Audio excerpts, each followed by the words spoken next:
Hey everyone, it's Chris here from GamerTech, and today's BIOS update tutorial is going to be on the X570 AORUS Master. But before we get into the video, here's a little bit about us at GamerTech. We build the best, the highest end custom gaming PCs tailored to your needs. If you ever need a custom build or any upgrades, repairs, or advice, just check us out at gamertech.ca or email us directly at info@gamertech.ca, and we're always happy to help. This video is going to be broken down into two separate sections. Part 1 is going to be the manual method, which requires a USB. Part 2 is the easier method through Gigabyte Control Center. If you don't have a USB, you can go ahead and skip to part 2 of this video. Alright, so let's get into the video now.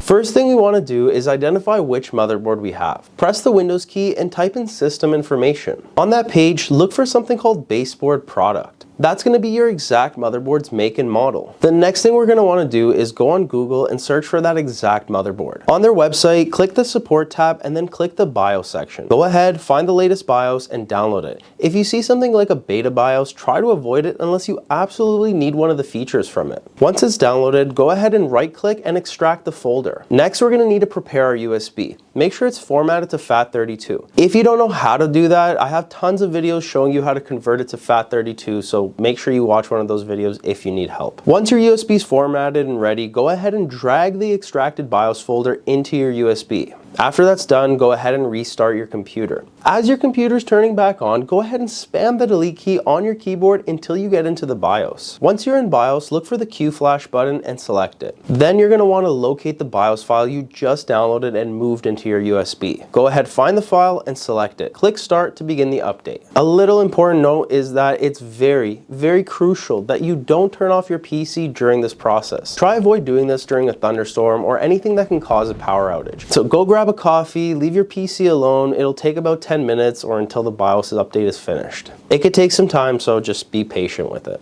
When it's done, you can go back into the BIOS and confirm that the new version is installed. After that, you're all set and you can use your PC like normal. Now let's move on to part 2, which is going to be definitely the easier method, but keep in mind it doesn't work for every motherboard. Go on Google and search for Gigabyte Control Center. If you already have it installed, you can skip this part, just download and install the program and open it up. Once installed and open, you can now go to the update section. If there's any drivers that are out of date, I would highly recommend updating them before doing your BIOS. This just helps with PC stability and overall performance, so make sure you do your drivers. But also there's a lot of bloatware on this, like Norton and all that junk, so try to avoid any third-party softwares, just do your drivers. After updating drivers, go to the BIOS section. If your motherboard's supported, you will see the latest BIOS version available right there. If nothing appears, then maybe it's possible that your motherboard is just too old or just not supported by the app. Select the latest BIOS version and click install. It'll prompt you to restart your PC, so just click yes. This process will take about 5 to 10 minutes, so just leave your PC alone and do not shut it off. Your PC will restart automatically and go into BIOS to complete the update. Once everything's finished, you can go back into the BIOS and verify that the update was made successfully.